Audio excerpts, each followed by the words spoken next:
እኔ በእግዚአብሔር ፊት መቆም ገብርኤል ነኝ። በጊዜው የሚፈጸመውን የአምላኬን የምስራች ይዤልህ መጥቼ ስላላመንክ አለው እስከምትወልድበት ቀን ድረስ ዲዳ ትሆናለህ ብሎ ዚፕ ሲባል መልአክ ቀልድ አያውቁም። አልፉም ውልፍት ከተው ሸክ ነው የሚያደርጉ። ከመጡ እግዚአብሔር ይመስገን እዛው ያያዝልን ጌታ። እውነትም የገብርኤል ቢመጣ እኮ ገብርኤል አይለቅህም እኮ እንደ ቀልዳፍን ተረመሰ ስታረቅ ሾጥ ነው የሚያደርግ። የምሬን እኮ ነው የሚል ያው ሲጀመር እግዚአብሔር ነው የሚልካቸው። ናስቲ ገብርኤል እያልን የምንልከው ገብርኤል የለንም እኛ። ምክንያቱም የእግዚአብሔር መላእክት ናቸው። እግዚአብሔር ነው የሚያዛቸው። የምን ድፍረት ነው? የምን ድፍረት ነው እንዴ? የምን ድፍረት ነው? እንኳን የእግዚአብሔርን መልአክ የጎረቤት ሰራተኛ ጠርተሽ ሸሚዝ ታሳጥቢያለሽ እንዴ? ይቻላል እንዴ? ነይ አንቺ ባጠኑ ነይ ምስል ቀቢ ይባላል እንዴ? ሰው እዛ ግቢ ያለውን እንኳን አንጠራም። እንኳን ይውላችሁ አንዳንድ ሰዎች ንቀት ነው የሚመስላቸው። ነው አክብሮት።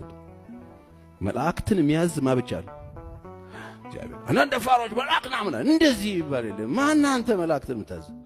ሲጀመር መጀመሪያ ትንሹ አቦቸር የሚባለው ልጅህን እዘዝ። በስርዓት እሱን ማዘዝ ማትችል እንዴት ነው መልአክ ጋር ዘለ የምትሄደው? አይቻልም፣ አይቻልም፣ ነውር ነው። እነሱ በጣም ረቂቅ ናቸው። የሚያዛቸው እግዚአብሔር ነው። መላእክትን ጥምድ ያደረጋችሁ ጴንጤዎች እኔ ምን ሆነን ነው?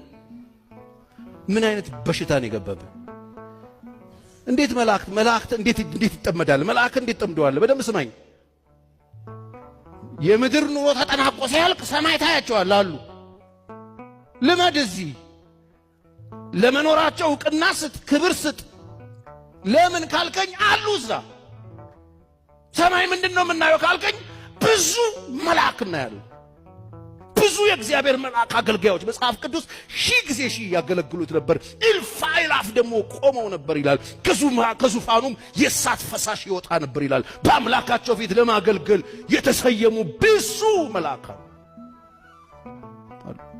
ሰማይ ምን መላእክት እናያለን። ራእይ ምዕራፍ 7 11 እስከ 12 መላእክቱም ሁሉ ምኖቹ መላእክቱ ሁሉ በዙፋኑና በሽማግሌዎቹ በአራቱ ምሰሶች ዙሪያ ቆመው ምኖቹ የእግዚአብሔር መልአክ ታያቸዋለህ። እነ ሚካኤል፣ እነ ኡራኤል፣ እነ ገብርኤል ሁሉ